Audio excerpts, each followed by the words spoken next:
आप देख रहे हैं MS न्यूज। मैं आपके साथ मोहिद्दीन इनामदार। आइए आज की खबर पर नजर डालते। ಬೃಹತ್ ನೀರಾವರಿ ಇಲಾಖೆ 10,000 ಕೊಟ್ಟಿದೆ. ಆಮೇಲೆ ಸ್ಲಮ್ ಬೋರ್ಡ್ ಇರ್ಬೋದು, ಗ್ರಾಮೀಣಾಭಿವೃದ್ಧಿ ಪಂಚಾಯತ್ ರಾಜ್ ಇರ್ಬೋದು, ಇನ್ನಿತರ ಹೌಸಿಂಗ್ ಬೋರ್ಡ್ ಇರ್ಬೋದು, ಇನ್ನಿತರ ಎಲ್ಲ ಇಲಾಖೆ ಸೇರಿ 8,000 ಕೋಟಿ. ಒಟ್ಟು ಹೀಗೆ ಟೋಟಲ್ 25,000 ಕೋಟಿ ಮೇಲೆ ಬಾಕಿ ಇದೆ ಬರೀ ಉತ್ತರ ಕರ್ನಾಟಕ ರಾಜ್ಯದ ಹೇಳಿದ್ ಬಿಟ್ರೆ ನೀವು 50,000 ಕೋಟಿ ಮೇಲೆ ಇದೆ. ಈಗ ಆಕ್ಚುಲಿ ಸ್ಟೇಟ್ನವ್ರು ಹೇಳಿದ್ರು 32,000 ಕೋಟಿ ಬಾಕಿ ಐತೆ ಅಂತ ರಾಜ್ಯದ. ನಾನು ಉತ್ತರ ಕರ್ನಾಟಕದ ಎಲ್ಲಾ ಕಡೆ ರಿಯಲಿಸ್ಟಿಕ್ ನಂಬರ್ಸ್ ತಗೊಂಡ್ರೆ 25,000 ಕೋಟಿ ಬರೀ ನಮ್ಮ ಉತ್ತರ ಕರ್ನಾಟಕದಷ್ಟೇ 25,000 ಕೋಟಿ ಮೇಲಿದೆ. ಅಂದ್ರೆ ಟೋಟಲ್ ರಾಜ್ಯದವ್ರು 50,000 ಕೋಟಿ ಮೇಲೆ ಹೋಗ್ತೈತಿ, 50ರಿಂದ 60,000 ಕೋಟಿ.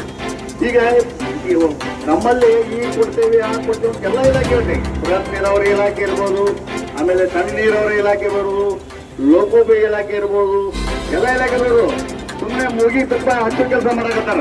ಈಗ ಬರ್ತೈತಿ, ಇನ್ನು 2 ತಿಂಗಳಿಗೆ ಬರ್ತೈತಿ, 2 ತಿಂಗಳಿಗೆ ಬರ್ತೈತಿ. 2 ತಿಂಗಳ 3 ತಿಂಗಳಿಗೆ ಒಮ್ಮೆ 10% ಬರ್ತೈತಿ ಅಥವಾ 5% ಬರ್ತೈತಿ.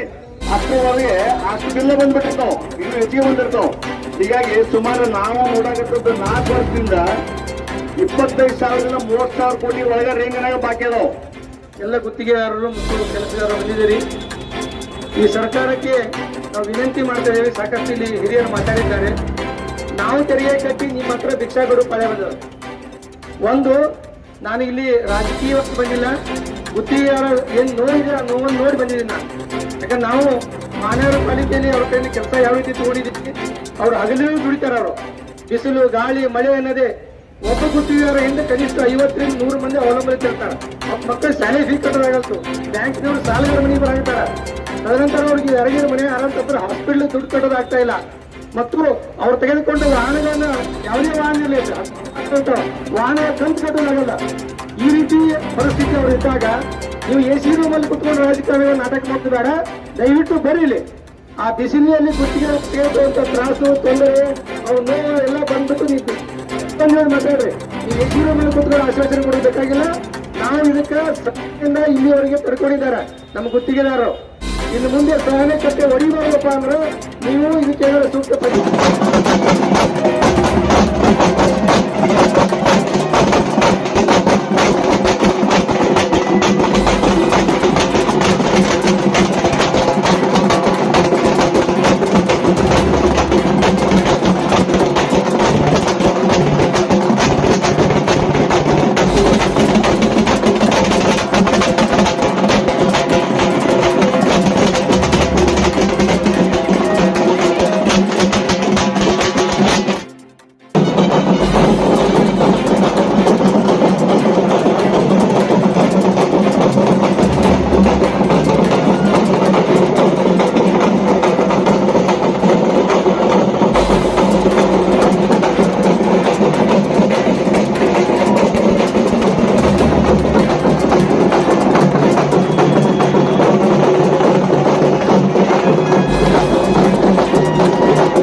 ಸ್ವಲ್ಪ ಫ್ಲೋ ಮಾಡಿ ನಾಳೆ